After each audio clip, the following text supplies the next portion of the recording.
আসসালামু আলাইকুম শিক্ষার্থী বন্ধুরা, কেমন আছো সবাই? আজকের ভিডিওতে সেকেন্ড কন্ডিশনাল নিয়ে কিন্তু তোমাদের সাথে আলোচনা করব।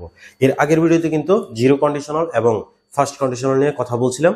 সো ওই ভিডিওর মাধ্যমে তোমরা কিন্তু জেনে গেছো যে একটা কন্ডিশনাল কিভাবে হয়, একটা কন্ডিশনালের গঠন কি রকম হতে পারে, বা একটা কন্ডিশনাল সেন্টেন্সে কি কি পার্ট থাকতে পারে। তোমরা কিন্তু জেনে গেছো যে একটা কন্ডিশনালে কিন্তু আসলে দুইটা পার্ট থাকে, একটা হচ্ছে ইফ ক্লজ এবং আরেকটা হচ্ছে মেইন ক্লজ। এবং এই ইফ ক্লজে কিন্তু কন্ডিশনটা যুক্ত থাকে, কারণ হচ্ছে ইফ মানে হচ্ছে যদি, এবং এই যদি দিয়ে কোনো শর্তকে বোঝানো হয়। এবং মেইন ক্লজে কিন্তু রেজাল্ট চলে আসে, রেজাল্ট অর্থাৎ যদি তুমি কোনো একটা কাজ করো তাহলে কি রেজাল্ট আসতে পারে, তাহলে এটা দিয়ে যদি বোঝায় আর এটা দিয়ে সেই রেজাল্ট বোঝায় যে, অথবা এটা নেগেটিভের ক্ষেত্রেও একই রকম, যে যদি তুমি কোনো একটা কাজ না করো তাহলে সেটার কি রেজাল্ট আসতে পারে। সো একটা কন্ডিশনাল সেন্টেন্সে কিন্তু দুইটা পার্ট থাকে, একটা হচ্ছে কন্ডিশন পার্ট আর একটা হচ্ছে রেজাল্ট পার্ট, অথবা আমরা বলতে পারি একটা হচ্ছে ইফ ক্লজ আর একটা মেইন ক্লজ। তো মূলত যে জিনিসটা একটা কন্ডিশনাল সেন্টেন্সকে কারেক্ট ভাবে করার জন্য, সমাধান করার জন্য তোমাদেরকে মাথায় রাখতে হবে, খুব ভালোভাবে বুঝতে হবে বা ভালোভাবে মেমোরাইজ করে নিতে হবে, মুখস্থ করে নিতে হবে, সেটা হচ্ছে যে একটা কন্ডিশনাল যুক্ত সেন্টেন্স, যেমন হচ্ছে ধরো একটা সেকেন্ড কন্ডিশনাল, আমরা কি দেখে বুঝবো যে এই কন্ডিশনালটা সেকেন্ড কন্ডিশনাল হবে?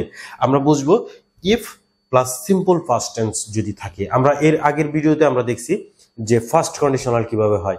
If plus simple present tense যদি হয় তাহলে সেটা কিন্তু ফার্স্ট কন্ডিশনাল হবে। If plus simple present tense অর্থাৎ if plus simple present tense.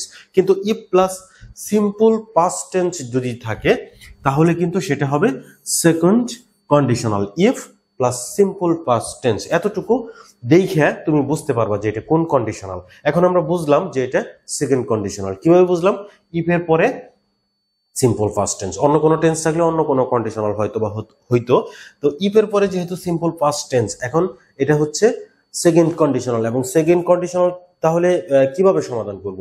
সমাধানটা করতে হবে আমাদেরকে প্রথমেই সাবজেক্ট বসাইতে হবে, তারপরে উড মাইট কুড থেকে যে কোনো একটা মোডাল অক্সিলারি ভার্ব বসাইতে হবে, এবং তারপরে যেটা বসাইতে হবে বেস ফর্ম অফ ভার্ব। আর আমরা নর্মালি তো জানি যে উড মাইট কুড এগুলো হচ্ছে এক ধরনের মোডাল, এবং এই মোডালের পরে যে কোনো মোডালের পরে ভার্বের বেস ফর্ম কিন্তু বসে।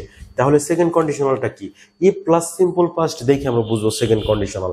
এবং তারপরে সেই সেকেন্ড কন্ডিশনালের বাকি অংশটা আমরা কিভাবে সমাধান করব সেকেন্ড কন্ডিশনাল বোঝার পরে, সেটা হচ্ছে সাবজেক্ট বসাবো, উড মাইট কুড থেকে একটা বসাবো, ভার্বের বেস ফর্ম আমরা বসাবো। আমরা চলে যাবো এক্সাম্পলে। যেমন প্রথম এক্সাম্পল হচ্ছে ইফ হি কেম, এইটা সেকেন্ড কন্ডিশনাল। তাহলে দেখো কিভাবে আমরা বুঝলাম এটা সেকেন্ড কন্ডিশনাল। প্রথমে কিন্তু আমাদের ইফ আছে এখানে, এবং তারপরে সিম্পল ফার্স্ট টেন্স এখানে আছে কিনা দেখো। Simple first tense he came, if he came, if plus simple first tense, তাহলে তো সেকেন্ড কন্ডিশনাল। এখন সেকেন্ড কন্ডিশনাল যদি হয় তাহলে বাদ বাকি অংশটা আমাদের শর্ত মেনে করতে হবে। কি করতে হবে? প্রথমে সাবজেক্ট বসাতে হবে, তারপরে তিনটা থেকে একটা বসাতে হবে, এবং তারপরে বেস ফর্ম অফ ভার্ব বসাতে হবে। ইফ হি কেম, যদি সে আসতো, অর্থটা বাংলা অর্থটা কিন্তু এরকম হয়। তাহলে আমি কিভাবে সমাধান করব? যে যদি সে আসতো, এটার সাথে কোন একটা সেন্টেন্স যুক্ত করলে সুন্দর একটা অর্থ হয়? যদি সে আসতো তাহলে আমি যেতাম। ধরো এটাই আমরা বাংলা বাক্য, এটাই হবে, এবং এটাকে আমরা মিলিয়ে, আমরা কন্ডিশনালের শর্ত মিলে আমরা ইংরেজি সেন্টেন্সটা সম্পূর্ণ করব। ইফ হি কেম, যদি সে আসতো তাহলে আমি যেতাম। তাহলে আমাদের কি লাগবে? একটা সাবজেক্ট লাগবে প্রথমেই আই, এবং তারপরে উড মাইট কুড থেকে ধরো আমরা উডটাকে নিলাম, উড। তাহলে আমরা সাবজেক্ট পাইছি, উড মাইট কুড থেকে একটা পাইছি, এবং এখন বেস ফর্ম অফ ভার্ব থেকে একটা নিয়ে আমাদেরকে কমপ্লিট করতে হবে। I would go, base form of verb. এখানে কিন্তু অবজেক্ট বা এক্সটেনশন থাকতে পারে, কিন্তু এই সেন্টেন্সে আমরা দেব না, দরকার নাই। সো আমরা কিন্তু এই গো ভার্ব পর্যন্ত কিন্তু আমরা রেখে দেব। আই উড গো, যদি সে আসতো তাহলে আমি যেতাম। এটাই হয় বাংলা অর্থ, এভাবেই হয় কন্ডিশনাল। সেকেন্ড কন্ডিশনাল হয় if plus simple past tense, এবং তারপরে হচ্ছে এইটাকে, এই অংশটাকে কিন্তু মূলত আমরা বলবো পাস্ট কন্ডিশনাল। মানে সেকেন্ড কন্ডিশনালের পরের অংশটাকে আমরা বলবো পাস্ট কন্ডিশনাল। তো পাস্ট কন্ডিশনালের স্ট্রাকচারটা কি? পাস্ট কন্ডিশনালের স্ট্রাকচারটা কিন্তু এখান থেকে শুরু করে শেষ পর্যন্ত subject would might could plus base form of verb, তারপরে অবজেক্ট বা এক্সটেনশন। তাহলে এটা কিন্তু শর্ত অনুযায়ী কিন্তু কমপ্লিট হয়েছে সেন্টেন্সটা। 2 নাম্বার এক্সাম্পল তোমরা দেখবা এখন, we would watch a movie, তারপরে কিন্তু শূন্যস্থান দেওয়া আছে এখানে। লক্ষ্য করে দেখো এখানে কিন্তু কোনো ইফ যুক্ত অংশ নাই, অর্থাৎ ইফ যুক্ত যে অংশ যেটা দিয়ে শর্ত বোঝায় সেটা নাই, কিন্তু ডাইরেক্ট কিন্তু এখানে কন্ডিশনাল অংশটা দেওয়া আছে, মানে পরের অংশটা কিন্তু দেওয়া আছে। পরের অংশটা কি দেওয়া আছে? উই উড ওয়াচ, মানে উই, তারপর হচ্ছে মোডাল, তারপর হচ্ছে ভার্বের বেস ফর্ম, তারপরে অবজেক্ট বা এক্সটেনশন। তাহলে এটা কিন্তু সেকেন্ড কন্ডিশনাল। মানে ব্যাপারটা হচ্ছে যে এই রিভার্স করে দিছে কিন্তু, অর্থাৎ মেইন ক্লজ ইফ ক্লজের জায়গায় গেছে আর ইফ ক্লজ মেইন ক্লজের জায়গায় বসছে। ধরো এই সেন্টেন্সটা, এখানে এই অংশটা, এই 2 নাম্বার এক্সাম্পলে এই অংশটা সামনে চলে গেছে আর প্রথমে ইফ যুক্ত অংশটা পিছনে চলে আসছে, এরকমও কিন্তু হতে পারে। সো এটা খুবই কমন, এরকম হতেই পারে, স্বাভাবিক। এখন যেহেতু আমরা এই সেকেন্ড কন্ডিশনালটা অর্থাৎ শেষের অংশটা আগেই পেয়ে গেছি, এখন আমরা এই শেষের অংশ কিন্তু প্রথম অংশ যেটা হওয়ার কথা ছিল সেটা আমরা বসাবো। সেটা আমরা কি বসাবো? প্রথম অংশে সাধারণত কি থাকে? If plus simple past tense. কিভাবে সেটা বুঝলাম? এখানে এই কন্ডিশনালের শর্ত দেখে বুঝলাম। সাবজেক্ট উড মাইট কুড ভার্বের বেস ফর্ম যদি থাকে তাহলে পাস্ট কন্ডিশনাল হয়। আর পাস্ট কন্ডিশনালটা কি? এখানে দেখো, we would watch a movie, আমরা একটা মুভি দেখতাম। আমরা বলতে পারি যদি বৃষ্টি হতো, আমরা একটা মুভি দেখতাম যদি বৃষ্টি হতো, বৃষ্টি হয় নাই তাই মুভি আমরা দেখি নাই। ইফ ইট রেইনড, অর্থাৎ যদি বৃষ্টি হতো তাহলে আমরা মুভি দেখতাম। এখানে কিন্তু কমাটা হবে না, অন্যান্য সেন্টেন্সে কমা হবে, কারণ এখানে ইফ দিয়ে, ইফ কিন্তু একটা তোমার হচ্ছে কানেক্টরস এর কাজ করছে। সো এখানে কিন্তু কমা হবে না, কারণ যেহেতু মাঝখানে ইফ বসছে। তাহলে আমরা সঠিকভাবে, মানে দুইটা সেন্টেন্সই, মানে এই সেন্টেন্সও সঠিক, কিন্তু আমরা নর্মালি যে প্রসেসে আমরা করে থাকি সেটা হচ্ছে এই অংশটা আগে থাকি, ইফ ইট রেইনড। এখন তুমি লক্ষ্য করে দেখো, ইফ প্লাস হচ্ছে সিম্পল পাস্ট টেন্স, তাহলে আমরা পাস্ট কন্ডিশনাল করব, we would watch a movie, that's it. যদি বৃষ্টি হতো তাহলে আমরা মুভি দেখতাম, আমরা মুভি দেখতাম যদি বৃষ্টি হতো, এটাই। তো 3 number example number 3, if I had more money. এখানে কিন্তু হ্যাডের ব্যাপারটা একটু কনফিউজিং। কিভাবে কনফিউজিং?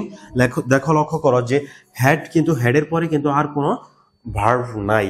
হ্যাড সাধারণত অনেক সময় থাকে যে পাস্ট পারফেক্ট টেন্সে অথবা পাস্ট পারফেক্ট কন্টিনিউয়াস টেন্সে, কিন্তু ওই সমস্ত ভার্বের পরেও কিন্তু, ওই সমস্ত টেন্সে মানে হ্যাড ভার্বের পরেও কিন্তু আরেকটা তোমার হচ্ছে যে প্রিন্সিপাল ভার্ব থাকে, যে প্রিন্সিপাল ভার্বের পাস্ট পার্টিসিপল ফর্মটা করা থাকে। কিন্তু এখানে কিন্তু হ্যাডের পরে কিন্তু আসলে কোনো ভার্ব নাই, তার মানে হ্যাডটাই হচ্ছে প্রিন্সিপাল ভার্ব, যেটা হচ্ছে হ্যাভ ভার্বের পাস্ট ফর্ম। হ্যাভ মানে আছে, হ্যাড মানে ছিল, তো হ্যাভ ভার্বের পাস্ট ফর্ম এখানে করা হয়েছে। কিভাবে বুঝলাম পাস্ট ফর্ম করা হয়েছে? কারণ এরপরে এটা যদি অক্সিলারি ভার্ব হইতো, এরপরে আরেকটা প্রিন্সিপাল ভার্ব থাকতো, যেহেতু সেটা নাই তার মানে এইটাই হচ্ছে আমাদের প্রিন্সিপাল ভার্ব, এবং প্রিন্সিপাল ভার্ব ছাড়া সেন্টেন্স হয় না, অক্সিলারি ভার্ব ছাড়া তো হয়, এটা তো আমরা জানি। সো এটা আমাদের principal verb. So if I had more money, আমার যদি আরো টাকা থাকতো, I could help the poor, যদি আমার আরো টাকা থাকতো আমি গরিবদেরকে সহযোগিতা করতে পারতাম। এখন দেখো কন্ডিশনালটা মিলছে কিনা। ইফ প্লাস হচ্ছে simple past tense, if simple past tense, তারপর হচ্ছে পাস্ট কন্ডিশনাল। কিভাবে হয়? সাবজেক্ট উড মাইট কুড থেকে একটা, ভার্বের বেস ফর্ম, এবং তারপরে হচ্ছে extension. If I had more money I could help the poor, আমার যদি আরো বেশি টাকা থাকতো তাহলে আমি গরিবদেরকে সহযোগিতা করতে পারতাম। Example number 4, if I spoke fluent English, যদি আমি ফ্লুয়েন্টলি ইংরেজি বলতে পারতাম, তাহলে ইফ সিম্পল পাস্ট টেন্স, কিন্তু এটা if plus simple past tense, যদি আমি ফ্লুয়েন্টলি ইংলিশ বলতে পারতাম, I could join the job, যদি আমি ফ্লুয়েন্টলি ইংরেজি বলতে পারতাম তাহলে আমি চাকরিটাতে যোগ দিতে পারতাম। তাহলে এইখানে কিন্তু ইফ প্লাস হচ্ছে simple past tense, first conditional, subject would might, ভার্বের বেস ফর্ম, এবং অবজেক্ট বা এক্সটেনশন। সর্বশেষ এক্সাম্পল, ইফ দে ওয়ান্টেড, যদি তারা চাইতো, ইফ, তাহলে এটা হচ্ছে সাবজেক্ট ভার্বের past form, simple past tense, if plus simple past tense, if they wanted we could help them, অথবা দিতে পারো তুমি উই উড বা মাইটও দিতে পারো। যাই হোক, সেটা সেন্টেন্সের মানে অর্থ অনুসারে তুমি বিভিন্ন কিছু ইউজ করতে পারো, মানে এই তিনটা থেকে যে কোনো একটা ইউজ করতে পারো। ইফ দে ওয়ান্টেড, যদি তারা চাইতো, উই কুড হেল্প দেম, আমরা তাদেরকে সাহায্য করতে পারতাম। সো আজকের ভিডিওতে তোমরা যে সেকেন্ড কন্ডিশনাল সম্পর্কে ধারণা লাভ করলা, এখানে যদি কারো প্রবলেম থাকে কমেন্ট বক্সে কমেন্ট করে তুমি কিন্তু জানাতেই পারো তোমার সমস্যার কথা। তো আশা করি কোনো সমস্যা হবে না, খুব সুন্দরভাবে আমি বুঝিয়ে দেওয়ার চেষ্টা করলাম। এরকম ভিডিও পরবর্তীতে পাওয়ার জন্য চ্যানেলটা এখনই সাবস্ক্রাইব করে রাখো, আপলোড হওয়ার সাথে সাথে যেন ভিডিওটা তুমি পেয়ে যাও আর নতুন কিছু যেন শিখতে পারো। সো ভিডিওটি দেখার জন্য তোমাদেরকে অসংখ্য ধন্যবাদ। Thanks for watching this video. Thank you.